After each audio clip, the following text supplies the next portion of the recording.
guys, welcome back to my channel. Jadi hari ini aku nggak mau bikin video makan apa food vlogger atau jalan-jalan ya. Jadi hari ini aku tuh mau bikin video tentang tugas sih, sebetulnya tugas dari dosen aku, dari Bu Putu, untuk bisa menjelaskan tentang kapulaga dan minyak atsiri yang ada di kapulaga. Oh ya, sebelum itu kenalin dulu, nama aku Dewi Nur Astuti. Untuk kalian yang subscriber lama aku pasti tahu, aku dari agroindustri.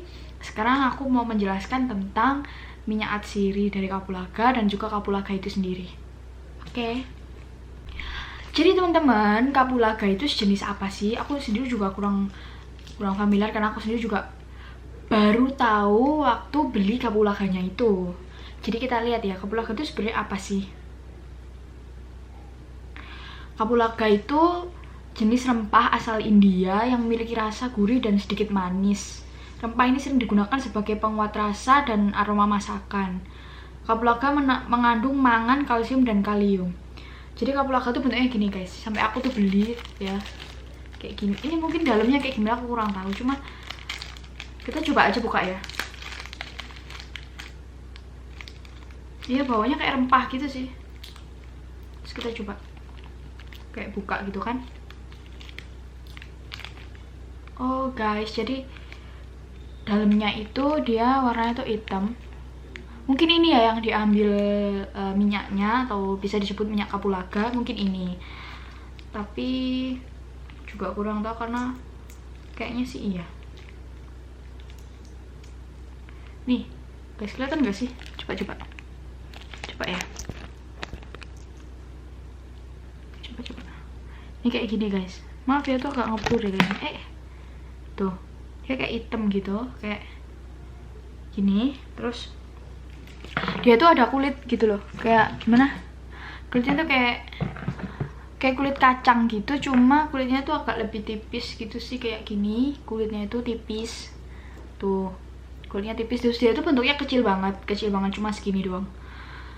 Terus juga kapulaga ini kan ada minyaknya ya teman-teman ya, minyak atsirinya dari kapulaga itu sendiri. Terus kapulaga itu apa sih fungsinya gitu?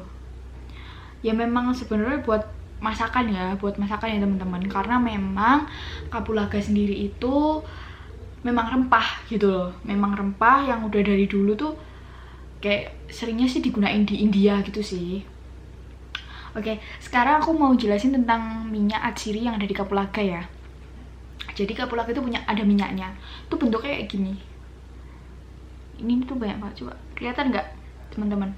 Jadi ini tuh minyaknya, tuh kayak kecil gitu, segini ya sekitar. Tadi aku baca sih sekitar berapa mili, 10 mili doang gitu kan, kecil. Tapi harganya mahal teman-teman. Kemarin tuh aku coba cari kan, maksudnya kalau misalkan ada aku mau beli dan biar teman-teman langsung tahu gitu kan. Ternyata harganya tuh lumayan mahal. 10 mili itu sekitar 200 ribuan gitu deh, sekitar 200 ribuan. Jadi mungkin ya karena kapulaga kan kayak kecil-kecil banget, mana tadi ya, kayak kecil-kecil banget gini kan. Terus minyaknya seberapa sih gitu kan, pasti kan sedikit banget. Makanya kenapa kok dia tuh mahal. Terus kalian tuh biasa kalau kepengen nih coba kapulaga atau minyak kapulaga, minyak atsiri kapulaga, kalian bisa langsung beli di toko online kayak gitu. Itu kan banyak banget ya kan. Terus manfaatnya apa sih gitu kan? Manfaatnya dari minyak kapulaga ini, yang pertama itu ada menurunkan tekanan darah. Itu mungkin kayak darah tinggi gitu nggak? Jadi bisa diminum, ini bisa dioles, dihirup, atau diuapkan. Oke, jadi ada meningkatkan kadar endorfin, membantu masalah pencernaan, antiinflamasi atau peradangan, meredakan sakit atau nyeri. Itu mungkin kalau misalkan teman-teman itu kayak tekanan darah sama masalah pencernaan, aku rasa itu diminum ya. Diminum atau dicampurkan di minuman, atau ya mungkin di sendok gitu aja. Jadi bisa membantu penyakit atau masalah-masalah kesehatan lainnya. Terus kalau dioles itu bisa di kulit sensitif ya teman-teman ya. Maksudnya kan ada kan orang-orang yang jenis kulitnya tuh tertentu. Nah itu di minyak kapulaga ini ternyata bisa untuk kulit yang sensitif gitu kan. Jadi kan keuntungannya banyak banget ya. Maksudnya kan kadang nggak semua orang itu bisa pakai minyak gitu kan. Nggak semua orang tuh minyaknya tuh cocok gitu. Tapi ternyata di sini tuh ada untuk kulit sensitif ternyata gitu. Terus bisa dihirup. Beri jarak kurang lebih 5 cm dari hidung, ya sekitar seginian lah ya. Ternyata kalau dihirup itu bisa bikin kayak lega gitu loh, kayak lega di bagian bukan tenggorokan, bagian paru-paru. Jadi teman-teman yang kayak sesak nafas itu minyak kapulaga ini bagus banget. Terus juga minyak kapulaga ini tuh ternyata tuh rasanya hangat teman-teman, kayak hangat, kayak bukan kayak ini ya, bukan kayak minyak kayu putih, tapi mirip-mirip gitu. Cuman minyak kapulaga ini kalau misalkan buat dioles, misal buat pijet gitu, itu juga bisa gitu kan, karena kan di kulit kan juga bagus kan. Terus ada juga diuapkan dengan diffuser. Jadi diffuser tuh apa ya? Diffuser tuh kayak, kalian tahu nggak sih yang kayak modelnya tuh kayak AC kecil gitu. Nah itu tuh dia dimasukin situ, itu kayak aromaterapi gitu kan. Jadi bisa kita hirup gitu, itu dicampur aja bisa ini. Lalu ada lagi sebagai obat awet muda. Sebenarnya bukan obat sih ya, karena kan rempah ya kan, bukannya dari kimia. Sebenarnya bukan obat, tapi lebih tepatnya adalah bisa membuat vitamin kan, kayak vitamin gitu kan. Jadi kita tuh bisa awet muda. Terus juga di sini keterangannya itu ada vitamin C gitu. Itu kan bagus banget kan untuk bisa buat kulit lebih baik. Jadi kan kalau misalkan teman-teman punya flek hitam, noda di muka-muka itu minyak kapulaga bagus banget, bisa diminum kan. Jadi teman-teman tenang aja karena kan ini alami. Terus juga antibakteri. Pada kapulaga menjaga kesehatan kulit dan alergi. Jadi teman-teman kalau yang punya alergi mungkin bisa dioleskan di tempat yang alergi tadi kan. Biasanya kalau teman-teman alergi biasanya itu kan merah-merah, itu kalian bisa kasih minyak kapulaga seperti itu. Meskipun harganya memang agak mahal, tapi khasiatnya juga bagus teman-teman. Menjaga kesehatan jantung, mampu mengatasi flu dan batuk. Kalau menjaga kesehatan jantung itu kalau misalkan teman-teman nih mengkonsumsi minyak kapulaga secara teratur, itu kan bisa menjaga, sebenarnya bukan hanya jantung ya, karena kan kalau rempah-rempah kan alami itu kan bagus ya buat tubuh. Terus kalau flu dan batuk itu kan bisa meredakan juga di bagian tenggorokan. Nah buat teman-teman yang mungkin atau anak kos-kosan nih yang nggak mau, kalau misalkan nggak mau ribet, nah kalian tuh bisa nyetok minyak kapulaga biar menjaga-jaga nih, biar kalian itu kalau misalkan ada apa sakit atau apa bisa pakai minyak kapulaga seperti itu.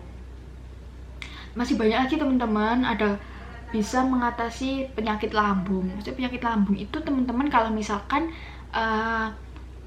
telat makan kan, misalnya terus kalian itu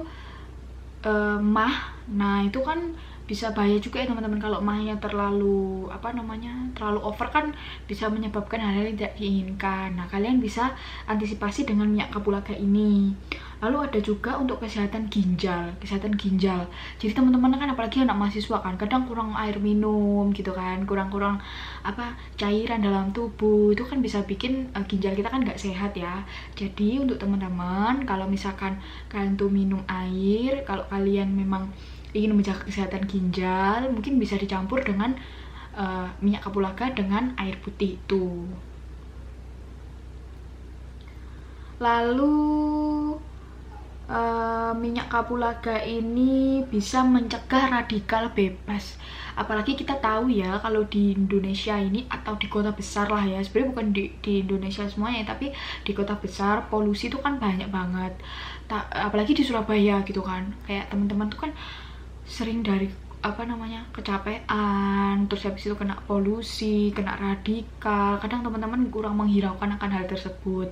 Nah teman-teman kan kadang juga kurang minum vitamin, makannya juga kadang kurang teratur. Mungkin teman-teman bisa mencoba minyak kapulaga ini dikonsumsi rutin biar radikal bebas itu nggak masuk ke tubuh teman-teman, juga biar sehat terus seperti itu. Jadi banyak bahan-bahan alami yang memang bisa digunakan nih buat teman-teman untuk menjaga kesehatan.